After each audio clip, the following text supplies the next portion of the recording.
Exactly one of those updates will be what Mr. Mufara's. আজ আমি কয়েকটি update দিতে চাই। এর মধ্যে অবশ্যই একটি আপডেট হবে মিস্টার মুফারা কি করছেন এবং তিনি শিক্ষামূলক প্ল্যাটফর্ম নিয়ে কি কাজ করছেন সেটা নিয়ে। যাই হোক, আমি মাইক এলিস। তবে শুরুতেই এমন একটি বিষয় নিয়ে কথা বলতে চাই যেটা নিয়ে আমি সম্ভবত 1 মাস আগে আলোচনা করেছিলাম। এটি এমন একটি মামলা যা টেক্সাসের সুপ্রিম কোর্ট পর্যন্ত গিয়েছিল, আর বিষয়টি হলো স্কুল বন্ড জালিয়াতি। এই মুহূর্তে টেক্সাসে প্রায় $5.1 ট্রিলিয়ন স্কুল বন্ড সংক্রান্ত জালিয়াতি রয়েছে বলে দাবি করা হচ্ছে। আর এটি শুধু টেক্সাসের সমস্যা নয়, এটি একটি জাতীয় সমস্যা। সত্যিই তাই, আমেরিকার পূর্ব থেকে পশ্চিম, উত্তর থেকে দক্ষিণ সব জায়গাতেই এই ধরনের সমস্যা রয়েছে বলে আমি মনে করি। মূল বিষয়টি হলো স্কুলগুলো তাদের স্কুল ডিস্ট্রিক্টের অর্থায়নের জন্য বন্ড ইস্যু করে, কিন্তু তারা সেই বন্ডগুলো আসলে পরিশোধ করে না।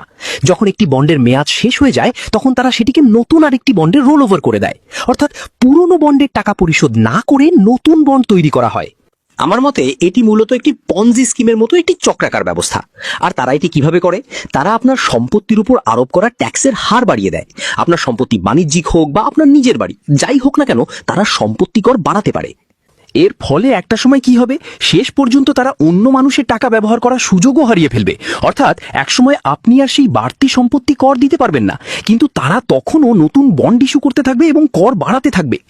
আপনি যখন আর সেই কর পরিশোধ করতে পারবেন না তখন কি হবে? আপনি আপনার বাড়ি হারাতে পারেন। এটি সত্যি একটি অত্যন্ত গুরুতর পরিস্থিতি, অথচ আমার মতে এটি খুব সহজেই সমাধান করা সম্ভব। এই মামলাটি টেক্সাস সুপ্রিম কোর্ট পর্যন্ত গিয়েছিল, কিন্তু তারা সিদ্ধান্ত নিয়েছে যে তারা মামলাটি শুনবে না, একেবারেই না। তারা এই বিষয়ে কোনো শুনানি করতে চায়নি। এটি কি বোঝায়? আমার মতে এর অর্থ হলো আমেরিকার নাগরিকরা আর আইনের সুরক্ষা পাচ্ছেন না। আমাদের আর সংবিধান নেই, আমাদের আর আইনের শাসন নেই। এখন মামলাটি যুক্তরাষ্ট্রের সুপ্রিম কোর্টে যাচ্ছে। যদি যুক্তরাষ্ট্রের সুপ্রিম কোর্টও একই সিদ্ধান্ত নেয় এবং বলে না, আমরা এই মামলা শুনবো না, তাহলে আমার মতে বিষয়টি সেখানেই শেষ। তখন বলা যায় আমাদের আর সংবিধান নেই আর আইনের শাসনও নেই। কেন? কারণ যারা এই মামলা করেছেন তাদের কাছে নাকি সমস্ত প্রমাণ রয়েছে। আমি আজ বিষয়টির গভীরে যাচ্ছি না, নিচে আমি একটি লিংক দেব যেখানে আপনারা গিয়ে পুরো বিষয়টি দেখতে পারবেন। তাদের দাবি অনুযায়ী প্রমাণগুলো সেখানে রয়েছে। আদালত যদি মামলাটি শোনে তাহলে এটি জেতার মতো একটি মামলা। টেক্সাস সুপ্রিম কোর্ট অবশ্য মামলাটি শুনতে রাজি হয়নি, তবে যদি যুক্তরাষ্ট্রের সুপ্রিম কোর্ট মামলাটি গ্রহণ করে এবং এটিকে আবার নিম্ন আদালতে পাঠিয়ে দেয় এবং নিম্ন আদালতকে মামলাটি শুনতে বাধ্য করে, তাহলে তাদের মতে মামলাটি জেতা সম্ভব। আর এই সমস্যার সমাধানও খুব সহজ বলে তারা মনে করছেন। মূলত যা করতে হবে তা হলো সেলস ট্যাক্স বাড়িয়ে প্রায় 15% পর্যন্ত নেওয়া যেতে পারে। আপনার অবস্থানের উপর নির্ভর করে এটি 2-3% বা তার চেয়েও বেশি বাড়তে পারে। কিন্তু সেলস ট্যাক্স বাড়িয়ে প্রপার্টি ট্যাক্স সম্পূর্ণভাবে বাতিল করা যেতে পারে। তাহলে আমেরিকার মানুষের ওপর যে সম্পত্তি করের বোঝা রয়েছে সেটি আর থাকবে না। আপনার বাড়ি সত্যিকার অর্থেই আপনার হবে এবং কেউ সেটি আপনার কাছ থেকে কেড়ে নিতে পারবে না। তাদের মতে এটাই হওয়া উচিত ছিল। তাই এটি অত্যন্ত গুরুত্বপূর্ণ একটি মামলা। আমার মনে হয় সবারই বোঝা উচিত এখানে কি ঘটছে। আমি নিচে একটি লিংক দেব যেখানে আপনারা গিয়ে বিষয়টি সম্পর্কে আরও জানতে পারবেন। আজ আমি বিষয়টির গভীরে যাচ্ছি না, কারণ এটি অত্যন্ত জটিল একটি মামলা। কিন্তু মূল কথা হলো আমরা যুগের পর যুগ ধরে সম্পত্তি কর দিয়ে আসছি এবং তাদের দাবি অনুযায়ী এই পুরো ব্যবস্থাটি অবৈধ। এটিকে তারা সম্পূর্ণ একটি পঞ্জি স্কিম এবং বন্ড জালিয়াতি হিসেবে দেখছেন। আর এটি শুধু টেক্সাসের মধ্যে সীমাবদ্ধ নয়, তাদের মতে পুরো আমেরিকা জুড়েই এ ধরনের সমস্যা রয়েছে। এমনকি এটি ফেডারেল রিজার্ভ এবং দেশের ঋণ পরিশোধের জন্য ইস্যু করা বন্ডগুলোর ক্ষেত্রেও প্রভাব ফেলতে পারে। এটি সত্যিই একটি বড় বিষয়। আর আমি মনে করি এখানেই মিস্টার মুফারা যা করছেন তার সঙ্গে এই বিষয়টির একটা সম্পর্ক রয়েছে।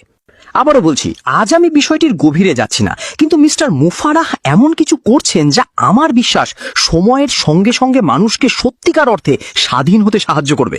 এটি বোঝা অত্যন্ত গুরুত্বপূর্ণ। তিনি যখন ভিক্টরি উইথ অ্যাশের শিক্ষামূলক প্ল্যাটফর্মে বিভিন্ন শিক্ষামূলক বিষয়বস্তু এবং মডিউল যুক্ত করা শুরু করবেন, তখন সেগুলো মনোযোগ দিয়ে সম্পন্ন করা অত্যন্ত গুরুত্বপূর্ণ। বেশিরভাগ মানুষ যখন অনলাইন মার্কেটিং বা অনলাইনে আয় করার কথা চিন্তা করে তখন তারা আসলে জানেই না কিভাবে শুরু করতে হয়। সত্যি বলতে অধিকাংশ মানুষই জানে না কিভাবে অনলাইনে সফলভাবে কাজ করতে হয়। মিস্টার মুফারাহ যা করতে যাচ্ছেন তা হলো নতুন, বড়, সাহসী ও সুন্দর ব্যবসার জন্য আমাদের প্রস্তুত করা। তিনি শিক্ষামূলক প্ল্যাটফর্মে বিভিন্ন এডুকেশনাল মডিউল যুক্ত করবেন, যেগুলো সম্পন্ন করে আপনি বুঝতে পারবেন অনলাইনে সফল হতে আসলে কি কি প্রয়োজন। আমরা যে নতুন ব্যবসার দিকে এগিয়ে যাচ্ছি সেটি যখন ফেজ 2-তে চালু হবে তখন এই প্রশিক্ষণগুলো আপনাকে প্রয়োজনীয় প্রস্তুতি দেবে। অনলাইনে একটি ব্যবসা গড়ে তুলতে এবং অনলাইন থেকে আয় করতে কি কি করতে হবে সেটা বুঝতে এই শিক্ষা অত্যন্ত গুরুত্বপূর্ণ।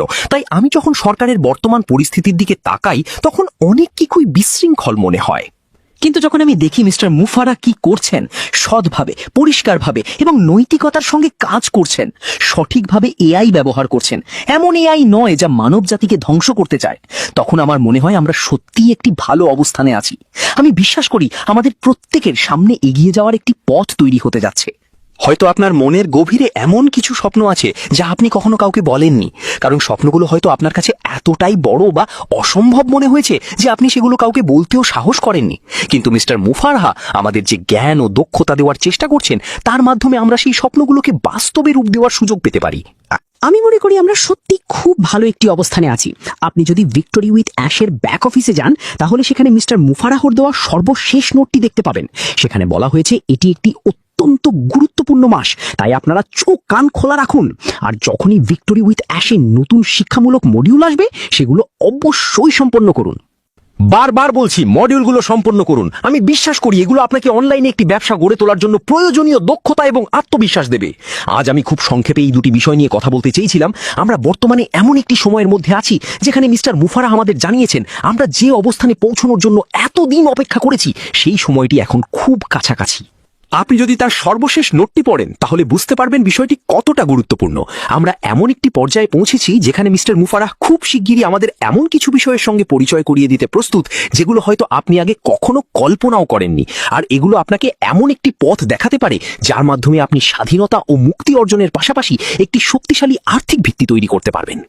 যে পরিস্থিতি আসুক, সরকার কি করলো, স্কুল ডিস্ট্রিক্ট কি করলো, এমনকি সুপ্রিম কোর্ট কি সিদ্ধান্ত নিল, আপনি যেন নিজের স্বাধীনতা ধরে রাখার মতো অবস্থানে থাকতে পারেন। আমরা সবাই শেষ পর্যন্ত সেখানেই পৌঁছতে চাই। তাই আজকের জন্য এতটুকুই বন্ধুরা। এটি ছিল একটি ছোট ভিডিও। আমি শুধু এই দুটি গুরুত্বপূর্ণ বিষয় নিয়ে সংক্ষেপে কথা বলতে চেয়েছিলাম। এগুলো দুটোই অত্যন্ত গুরুত্বপূর্ণ এবং আমি মনে করি এগুলো আমাদের সামনে কোন দিকে এগিয়ে যাচ্ছি তার একটা ধারণা দেয়। শুধু সরকার নয়, বর্তমানে এটি একটি বিশ্বব্যাপী সংকট। এই মুহূর্তে সারা বিশ্বে আমাদের মোট ঋণের পরিমাণ $300 ট্রিলিয়ন বেশি। এই ধরনের সমস্যা সারা বিশ্বেই ঘটছে। তাই চোখ কান খোলা রাখুন। আর মিস্টার মুফারা যা করছেন তার কারণে আমি সত্যি বিশ্বাস করি আপনার সামনে এগিয়ে যাওয়ার একটি পথ তৈরি হতে পারে। তবে এর জন্য আপনাকে প্রয়োজনীয় কাজগুলো করতে হবে, আর মিস্টার মুফারা আপনাকে সেই কাজগুলো কি সেটাই শেখাতে যাচ্ছেন। তাই আজকের মতো এ পর্যন্তই। আজ 2026 সালের 8 আগস্ট। প্রভুর নামে বলা যায় ইতিহাসের একটি অত্যন্ত গুরুত্বপূর্ণ সময় আমরা অবস্থান করছি। বিশ্বাস করুন আপনি সঠিক জায়গায় আছেন। নিজের যত্ন নিন। খুব শিগগিরই আবার কথা হবে এবং অবশ্যই আমরা সবাই শীর্ষে দেখা করব। বিদায়।